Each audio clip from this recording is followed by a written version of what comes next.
Welcome! This is Back to the Bins. I'm your host, Mr. B. Thank you so much for joining me today. If you've been here before, thanks so much for coming back, and if you're new here, thanks so much for stopping by. This is a comic book collecting channel, and I'm a comic collector. These Sunday videos are intended to showcase the books I picked up this past week at my local comic shop.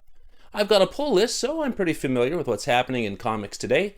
I love digging through the back issue bins, and I love digging through the dollar bins.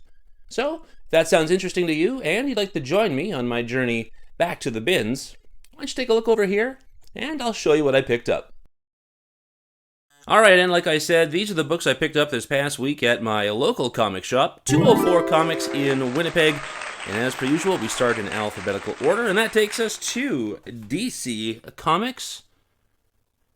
And Batman, Superman, World's Finest 2025 Annual Number 1, the Salvador La Roca variant. I figured I'm going to be collecting World's Finest till issue 50, and I thought with that I might as well get the annual, and here's the first one. So I think that's pretty cool. A cavalcade, a who's who of Batman villains. Super cool. Neat to see that. And in keeping with both DC and their annuals, here we have Detective Comics, the 2025 annual, issue number 1. That's the John McCrea variant. I just like the look of the artwork here on this cover. Again, collecting Detective Comics, trying to get to issue 1100, very close to it. Had to get the annual. Love the way Batman is drawn here. Just a different look for the Caped Crusader. I like it. I like all the details in whatever sort of basement power area we're in. Just like that. Very cool. Yeah, getting close. If this is not the last issue, I'm not even sure now where this is stopping and starting over again, but here we have Fantastic Four, or should I say Fantastic 2, issue number 31, the Joshua Cassara A cover. Always getting the A covers for Fantastic Four. And like I said, this run is ending shortly. Ryan North is going to continue writing. I just read issue 30 yesterday morning, and it was amazing. It was lovely. It was beautiful. It was all about Ben Grimm.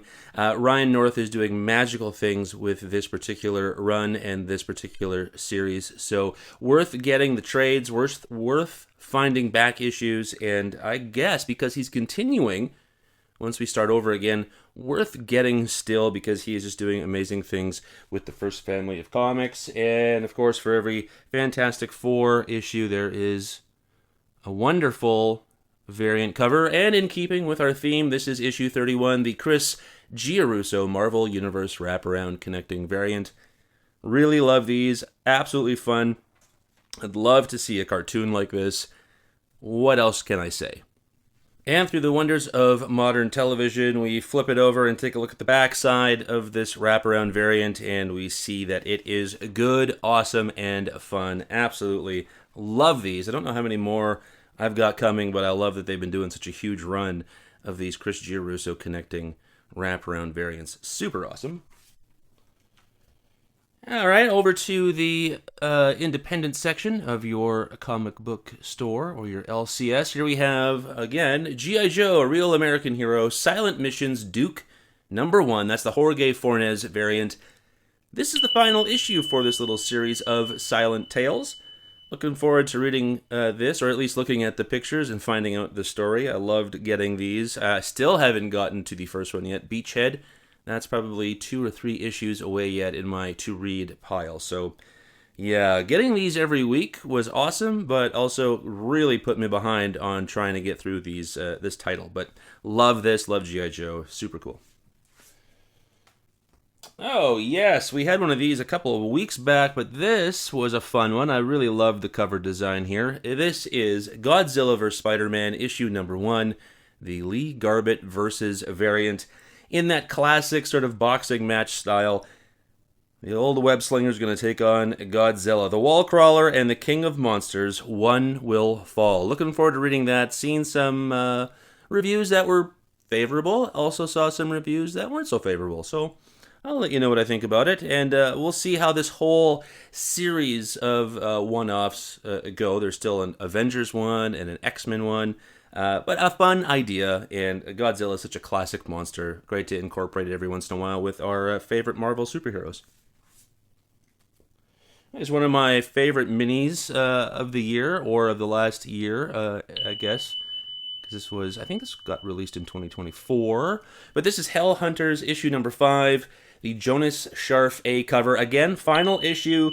This has been spectacular. If you can't find these in the back issue bins at this point, look for the trade, because I think this is worthwhile. Some of the best and most badass Marvel superheroes fighting the Germans, the Nazis in World War II. What more can we ask for? We got Ghost Rider, Bucky, Wolverine, Sergeant Fury, and Peggy Carter, and this guy's name, I forget that guy's name now, but this is super fun, absolutely fun. Love this. Look for it. It's good stuff. Oh, yeah, this one I got because the LCS was unable to get a variant that I had wanted, and I really do like this book, so as much as I want it for the cover, I also wanted it for the content, and I want to read this because I'm getting close. Almost caught up with this series. This is Hello Darkness issue number 9. This, of course, a Jenny Frison variant. I think I'm going to look for the variant that I wanted, probably get it online somewhere, because you know, you get this idea in your mind about how you want your particular collection to look, and Jenny Frison had not factored into this part of my Hello Darkness run. So, we'll see what happens, but I do want to read the stories because I've really enjoyed it. Really enjoyed it. And over to the dollar bins. Look at this. Speaking of World War II, here we've got, from DC, Men of War, issue number 16 from February of 1979. That is a Joe Kubert cover. Can't say no to World War II goodness. The Mark of the Gravedigger. I've done it. I've buried the Gravedigger alive. Fantastic cover. That is cool. Nice to add to the war collection. Back over to the independent stuff from Massive. This was a book, issue 1, I really enjoyed and have been loving, well, will love when I get them all, the awesome variant covers that have been coming up for Pin-Apocalypse. This is issue number 2, the Alejandro Oviedo variant. I love the tones, I love the softness, I love the badassery, once again, of this sort of 1950s greaser chick with a baseball bat and obviously the severed hand or arm of some zombie creature. Really fun first issue. Unfortunately, with these independent titles, sometimes they take a long time between issues, and it just seems like it's been forever since I read issue 1, but I'm holding on, crossing my fingers that we get them all, because I love these covers, and I really enjoyed the first issue so far, so fun. Oh yeah, this is a week of final issues. Here we have from DC Comics, we have The Question, All Along the Watchtower, issue number 6. This is the Sion Tormey A cover, and I've been collecting variants of the 3 artists who've been doing covers. So we got 2 artists of one, 2 covers, 1 artist, 2 covers, 1 artist, 2 covers, 1 artist. So I'll showcase these at some point as well, because I really like these various covers that I've chosen, as well as I think the book is pretty good. We'll see how it ends, but all in was neat to have it was neat to have a Question story come up this year. So neat, fun, like that cover.